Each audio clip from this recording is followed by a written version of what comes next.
Bennett-Coverley is a co-ed school, yet you have an all-boys class. Tell me, how did that happen?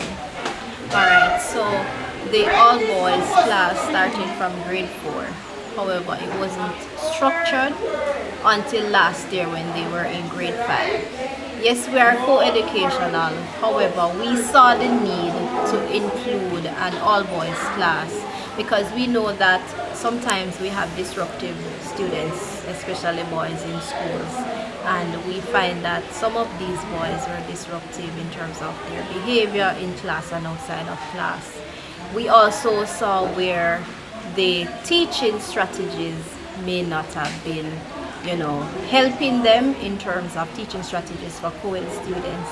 So we took them and placed them in an all-boys class to assist them to get more out of them and so that they can do well in their PEP exams. I know that this will benefit not only them and their parents, but it will also be a positive thing for the school to know that we get boys of this nature and we're able to move them from one level to the next. And how did you guys move them from one level to the next? What kind of adjustments in the teaching methods the teachers have to do to accommodate these boys? Right, so last year we encouraged taking the students outside, especially the all boys class. So teachers would have their classes outside. We have a big field, and so they utilize that, as well as the strategies we started, and even this year in grade 6 we're going to be targeting that even more, where we're going to be having persons coming in talking about the strategies that boys should learn, that teachers use and so boys can learn. So professional development sessions for that area. And tell me about some of the improvements that you've noticed with the boys academically or socially after having pulled them and put them in a class by themselves. Right, so what we've noticed, especially as I was mentioning to you earlier, there are 2 boys that were a part of the all boys class, and those boys, they're no longer a part of it. We had 12 last year, now we have 10, because what we did was to move 2 of those boys and place them in the other grade 6 class. We would have seen some improvement in not just their behavior but even their schoolwork. So whereas they were at the beginning of grade 5, at the end of grade 5, in some of the subjects, the core subjects, that is, one had proficiency in math and another one had proficiency or gained proficiency in science. So those are some of the improvements, moving from beginning to proficient and just overall attitude and improvement. We're having a reading intervention program plan for them because some of them, they are not at their grade level, so we're working with them for the PEC. And based on their result from PEC 5, we know that we have a lot of extra work to work with them. So Ms. Percy, you taught these boys in grade 5. Yes. What were some of the things that you noticed in terms of how they learn? Well, for the one that you were talking about, the paper, I realized that for Nathaniel, he likes the touch, the tactile. So like if we bring a car, he's willing to pull it up, fix it together. So I would realize with him, when he's doing notes, that's not him. So when I put the science notes on the board, Nathaniel is out. Can't get any response, anything. But if I say draw, color, or make something, he's willing to participate. So we try to do most of that and group activities with them. So we put them in the groups according to the level. Sometimes it works, sometimes we try to change it up, put a faster one, a weaker one, build them and do teamwork, communication. The other thing, they love to watch the videos. So when we carry our laptops and show them videos, they will sit and listen attentively to that. And they like the outdoor, but too much of that, they will get away with the playing, but they love the outside activities. So that was what I realized with them with the science class. And they love like projects. When I give them things to build, they will take on to that quickly more than doing the theory. Like if I have to say research scientists, you know that the parents work, but when I say build something, they will come and you hear them talk about it. Oh, I built this, got the sticks, do the toy truck, they love that. So you teach the all boys class, and you also teach co-ed classes as well. what are some of the benefits that you see, putting the boys in a classroom by themselves as opposed to, mixing them with the girls? All right, the benefits, you get to do a one-on-one, meaning to tap into what they like. While you're expressing communication with the girls, you see that they take along to themselves in terms of the male. So they like the tactile, they like the outside, digging in the dirt, looking for something. So if I say go outside, go get some grasshoppers, they will go quickly and they don't fuss. They try to work together to help each other. Even with notes, I have one that is not willing. If John Q is finished, he will help Ija. Or he will say, come Ija, you need to learn, man. Learn one word today, come man. We have spelling tomorrow, we have to practice. So they will try to work with each other and bring one another.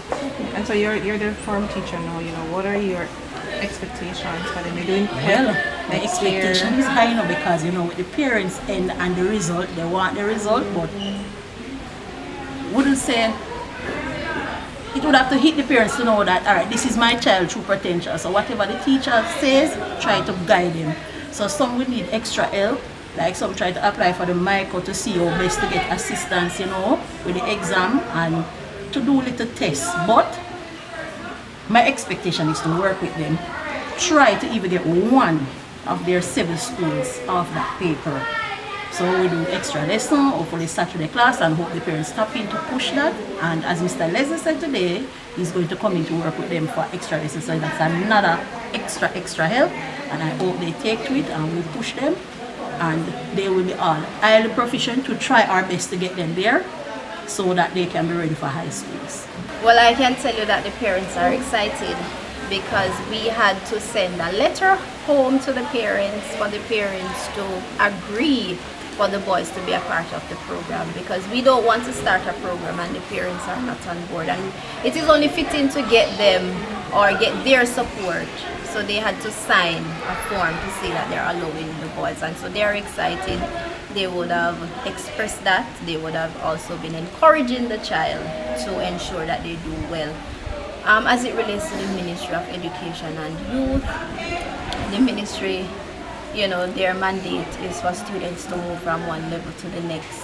And so I'm sure at the end of grade 6, the ministry will be happy because our students will be a part of the statistics that will say students move from beginning and developing to the proficient level. A lot of you need help.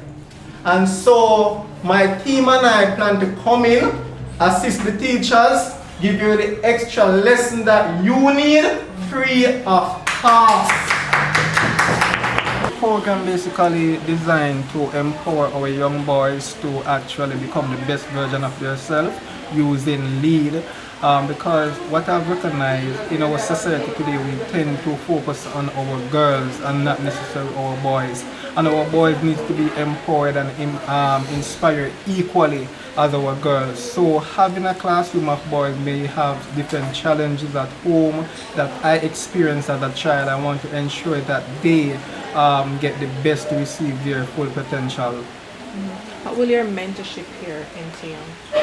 So the mentorship program, it has several areas. As I said, we're focusing on lead, learn, engage, aspire, develop.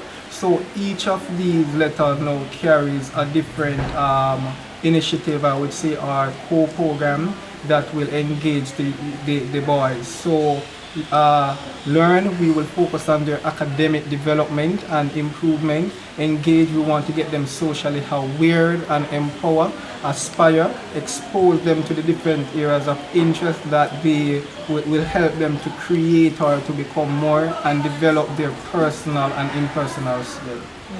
And as you said earlier, these are boys who are in a class that the students may consider to be for the slow learners, slow class.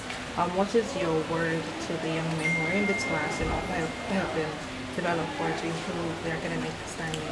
So, as you know, the boys will be doing their PEP examination, and so I know that the teachers cannot do it alone. So what we will be doing, we will have several sessions with them to identify their weak areas and how best we can help them by giving them the tools and resources, the extra class and the extra attention that need when it comes down to homework, projects and the day-to-day curriculum.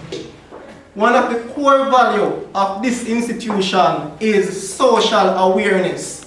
And to go out in the world, you have to be socially aware. So we're going to focus on that. Aspire. All of you here have a dream. All of you have a dream. All of you have a talent. All of you have the potential to be great. And all you need to do is to aspire to the highest of your dream. And develop. We are going to work. I strongly believe that the teachers, your parent, cannot do it alone. So the community have to come on board. Past student like myself has to come on board to ensure that we develop the future of our country, the young men of our country.